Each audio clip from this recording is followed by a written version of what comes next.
नमस्कार. आवाज माझा वृत्तवाहिनीत आपल्या सगळ्यांचं स्वागत. वळीयाच्या काही ठळक घडामोडींकडे. ठाणे रेल्वे स्थानकाची सुरक्षा अजूनही राम भरोसेच.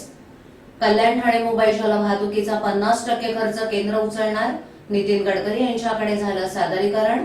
आणि धोकादायक इमारत न तोडता बैठकघर तोडण्याची ठाणे महानगरपालिकेची किमया. आपलं शहर स्वच्छ, सुंदर आणि नेटनेटकं ठेवणं ही आपली जबाबदारी आहे, हो ना? मग उचला फोन आणि विना परवाना होर्डिंग्स, बॅनर्स कुठे दिसले तर 1800-222-108 या टोल फ्री क्रमांकावर कळवा किंवा 750-6946-155 या भ्रमणध्वनीद्वारे आपली तक्रार नोंदवा किंवा महापालिकेने तयार केलेल्या स्टार ग्रेड ॲप्लिकेशनद्वारे आपली तक्रार नोंदवा. त्याची दखल त्वरित घेतली. मुंबईची लाईफलाईन समजली जाणारी म्हणजे मुंबईची रेल्वे. याच रेल्वेमधून रोज लाखो प्रवासी ये जा करत असतात. 1853 साली मुंबई ते ठाणे अशी रेल्वे सुरू करण्यात आली, पण याच ठाण्यात रेल्वेच्या सुरक्षेबाबत प्रश्नचिन्ह निर्माण झाले. याच ठाणे स्थानकातून दररोज हजारो प्रवासी प्रवास करत असतात, पण इथली सुरक्षा मात्र रामभरोसेच असल्याचं चित्र पाहायला मिळतंय. ज्या ठिकाणावरून प्रवासी ये जा करतात त्या ठिकाणावरचे बसवलेले धातू संशोधक यंत्र म्हणजेच मेटल डिटेक्टर आणि लगेज स्कॅनिंग मशीन हे बसवले असून सुद्धा हे बंद अवस्थेत पाहायला मिळत आहेत. काही वर्षांपूर्वी मुंबईतील 26 अकराच्या घटनेनंतर महत्वाच्या रेल्वे स्थानकांमध्ये अत्याधुनिक यंत्रणा बसवण्यात आल्या, परंतु काही महिन्यातच या मशीन त्याच जागेवर धूळ खात पडलेल्या पाहायला मिळत आहेत. ठाण्याच्या फलाटांवरती बसवण्यात आलेल्या लगेज स्कॅनिंग या मशीन्स बंद अवस्थेत आहेत. तसंच इथे पुरेशा मनुष्यबळाअभावी या यंत्रणा शोभेच्या वस्तू ठरल्या असल्याचं धक्कादायक वास्तव समोर आलंय. ठाणे स्थानकामध्ये ये जा करण्यासाठी त्यापेक्षा अधिक वाटा आहेत, त्यामुळे स्थानकामध्ये कुठल्या दिशेनं कोण शिरेल याचा काहीही नेम नाही. त्यात रेल्वे प्रशासनानं उपचार म्हणून फलाट क्रमांक 2 आणि 10 वर बसवलेलं धातू संशोधक यंत्र आणि लगेज स्कॅनिंग मशीन निरुपयोगी आहेत.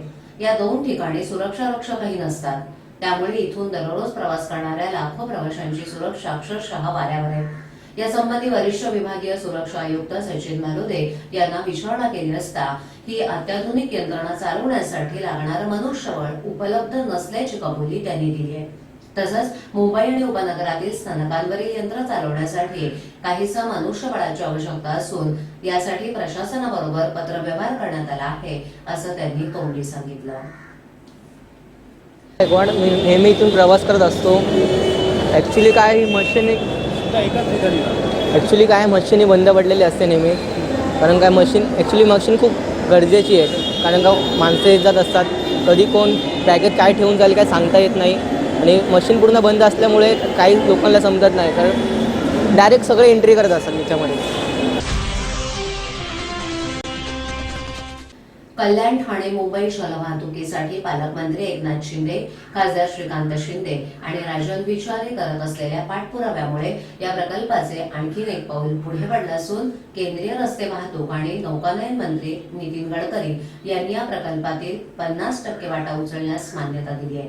नितीन गडकरी यांच्या समोर या प्रकल्पाचा व्यवहार्यता अहवाल तसंच प्राथमिक सविस्तर प्रकल्प अहवालाचं सादरीकरण सोमवारी झालं असता त्यांनी ठाणे महानगरपालिकेला प्रकल्पाचा अंतिम सविस्तर अहवाल बनवण्याचे निर्देश दिलेत. याप्रसंगी खासदार डॉक्टर श्रीकांत शिंदे, राजन विचारे आणि ठाणे महानगरपालिकेचे आयुक्त संजीव जयस्वाल उपस्थित होते. ठाणे आणि त्यापुढील रहिवाशांना किफायतशीर प्रवासाचा समर्थ पर्याय उपलब्ध व्हावा यासाठी कल्याण ठाणे मुंबई जलवाहतूक सुरू व्हावी यासाठी ठाणे जिल्ह्याचे पालकमंत्री एकनाथ शिंदे यांनी पुढाकार घेतला होता. या प्रकल्पाला मंजुरी मिळावी यासाठी खासदार डॉक्टर शिंदे आणि राजन विचारे यांनी दिल्लीत सातत्यानं पाठपुरावा केला होता. गेल्या वर्षी जुलै महिन्यात गडकरी यांच्याकडे झालेल्या बैठकीनंतर ठाणे महानगरपालिकेचे आयुक्त संजीव जयस्वाल यांनी या प्रकल्पासाठी पुढाकार घेत व्यवहार्यता अहवाल आणि प्राथमिक प्रकल्प अहवाल तयार केला. त्याचं सादरीकरण गडकरी यांच्याकडे झाले. पहिल्या टप्प्यामध्ये कल्याण ठाणे वसई मीरा भाईंदर हा जलमार्ग विकसित करण्यात येणार असून त्यासाठी 453 कोटी रुपयांचा खर्च अपेक्षित आहे. या अंतर्गत कल्याण, डोंबिवली, दिवा, कळवा, काल्हेर, कोलशेत, नागला बंदर, घोडबंदर रोड, मीरा भाईंदर, वसई किल्ला या ठिकाणी जेटी उभारण्यात येणार आहेत. गडकरी यांनी ठाणे महापालिकेला अंतिम सविस्तर प्रकल्प अहवाल बनवण्याचे निर्देश देताना प्रकल्पातील खर्चाचा 50% वाटा उचलण्यास मान्यता दिली आहे.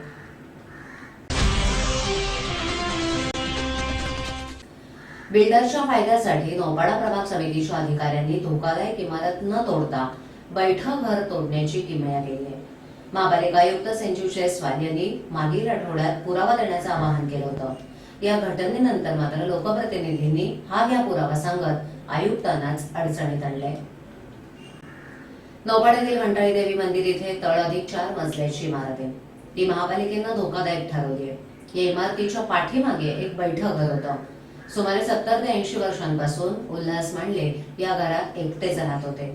शुक्रवारी ते बाहेर गेले असता नौपाडा प्रभाग समितीच्या अधिकाऱ्यांनी धोकादायक इमारतीला हातही न लावता या घरावर बुलडोझर फिरवला. या घरातील सामान, पैसे आणि कागदपत्र या कारवाईत नाहीशी झाली आहेत. पालिकेनं याआधी कोणत्याही प्रकारची नोटीस दिलेली नाही. हे घर धोकादायक एडिट देखील जाहीर करण्यात आलेलं नव्हतं, परंतु धोकादायक इमारतीचा पुनर्विकास करताना ते घर अडसर ठरलं होतं. त्यामुळे पालिकेच्या अधिकाऱ्यांच्या मदतीनं या बैठ्या घरावर पहिल्यांदा हातोडा चालवण्यात आलाय. मात्र धोकादायक इमारतीला हात देखील लावण्यात आला नाही. या घरातील गॅस सिलेंडर, शेगडी, घरातील वस्तू आणि पैसे, महत्त्वाची कागदपत्र कुठे गेली याचा पत्ता नाही आणि त्यांच्या नातेवाईकांनी पालिकेतील अधिकाऱ्यांशी संपर्क साधला असता चुकीनं हे घर तोडलं असा बचावात्मक पवित्रा घेतलाय. नौपाडा पोलिसांनी त्यांना हुसकावून लावण्याचं काम केलं, तर नौपाडा प्रभाग समितीचे सहाय्यक आयुक्त मारुती गायकवाड यांनी ते बांधून देतो असं आश्वासन प्रणय मांडे यांना दिलंय.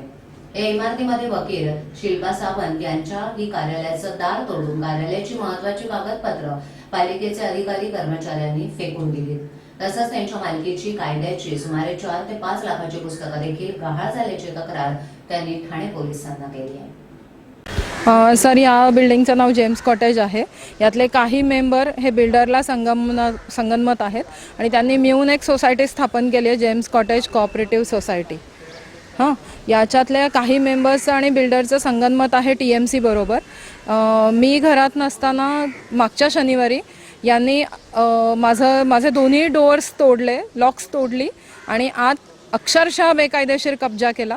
माझे कम्प्युटर, माझी पुस्तकं, ब्रीफ्स गायब आहेत, काही फेकून दिले बाहेर आणि माझं सामानही बरंच त्यांनी नासधूस केलेली आहे. तर मुळात हे असं इल्लिगली तोडणं, TMCची 2015 साली अति धोकादायक म्हणून ऑर्डर होती, पण हे अचानक येतात. TMCची माणसं आहेत, सांगतात याच्यात कुठलाही पंचनामा झालेला नाही. त्यावेळेस पोलीस हजर नव्हते, रस्त्यावरचे कुणीही साक्षीदार हजर नव्हते आणि ही पूर्णतः बेकायदेशीर केलेली कारवाई आहे, ज्याच्यामध्ये माझं मालमत्तेचं बरंच नुकसान झालेलं आहे.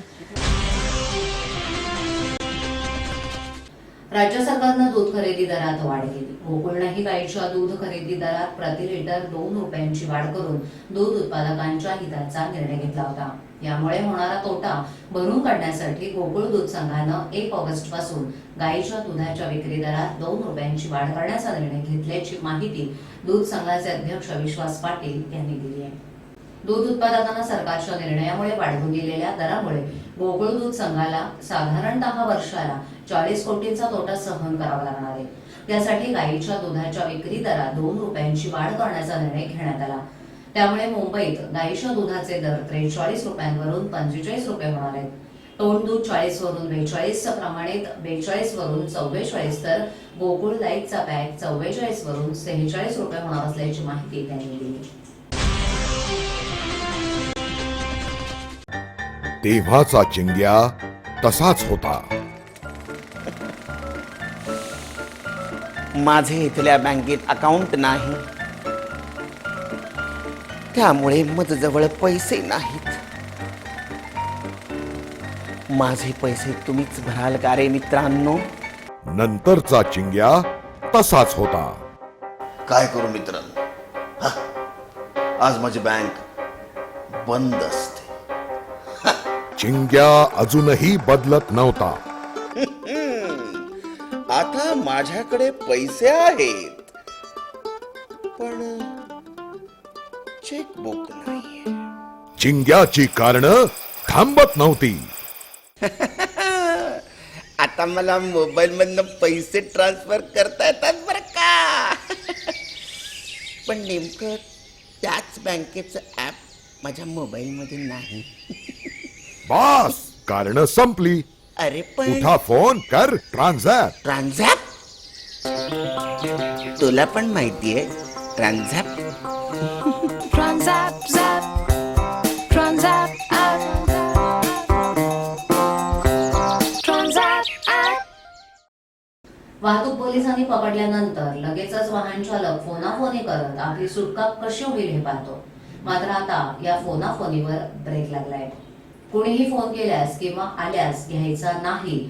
नियमांचं उल्लंघन करणाऱ्यांवर थेट कारवाई करायची अशी सक्त सूचनाच वाहतूक शाखेचे पोलीस उपायुक्त अमित काळे यांनी कर्मचाऱ्यांना केली आहे.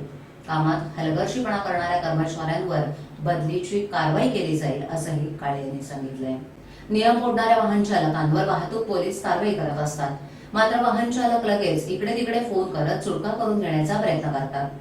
माझी अमुक साहेबांशी ओळख असून हे घ्या, साहेबांशी बोला असं सांगून वाहन चालक फोन वाहतूक पोलिसांकडे देतो किंवा अमुक नगरसेवकाचा मी माणूस असून त्या नगरसेवकाला अथवा राजकीय नेत्याला फोन केला जातो. यामुळे वाहतूक पोलिसांच्या कारवाईत अडथळा निर्माण होतो. परिणामी नियम मोडणारे मोकाटच राहतात. ओळख नसणाऱ्यांना मात्र कारवाईला सामोरं जावं लागतं. सर्वच ठिकाणी हे प्रकार होत असल्याचं दिसतंय. परंतु पोलीस उपायुक्त अमित काळे यांनी कुणाचाही फोन आल्यास फोन घ्यायचा नाही. त्या वाहन चालकांवर कारवाई करायचीच अशी सक्त सूचनाच कर्मचाऱ्यांना दिली आहे. त्यामुळे ओळख सांगून कारवाईतून सही सलामत सुटणाऱ्यांची आता खेळ नाही. आवाज माझावरील एखादी बातमी पाहिजे होऊन गेली असल्यास युट्यूबवर ती तुम्ही पाहू शकता. तर मग नक्की सबस्क्राईब करा आवाज माझा. आजच्या ठळकपणामुळे शेवटी पुन्हा एकदा ठाणे रेल्वे स्थानकाची सुरक्षा अजूनही राम भरोसेच. कल्याण ठाणे मुंबई जलवाहतुकीचा 50% खर्च केंद्र उचलणार. नितीन गडकरी यांच्याकडे झालं सादरीकरण. आणि धोकादायक इमारत न तोडता बैठकघर तोडण्याची ठाणे महानगरपालिकेची किमया. आपल्या विभागातील काही सूचना अथवा समस्या असल्यास त्यांच्यापर्यंत जरूर पोहोचवा. आम्ही तुमचा आवाज नागरिकांपर्यंत नक्की पोहोचवू. आम्हाला संपर्क करण्यासाठी आमचा पत्ता आवाज माझा 103 सायलेक आदर्श नगर कोलवाड रोड ठाणे पश्चिम. आमचा दूरध्वनी क्रमांक 7666213141. आमचा ईमेल आयडी awazmaza.tvnews@gmail.com. तर मग पुन्हा भेटू याच वेळी याच ठिकाणी काही नवीन घडामोडींसह. आवाज माझा वृत्तवाहिनी. तोपर्यंत नमस्कार.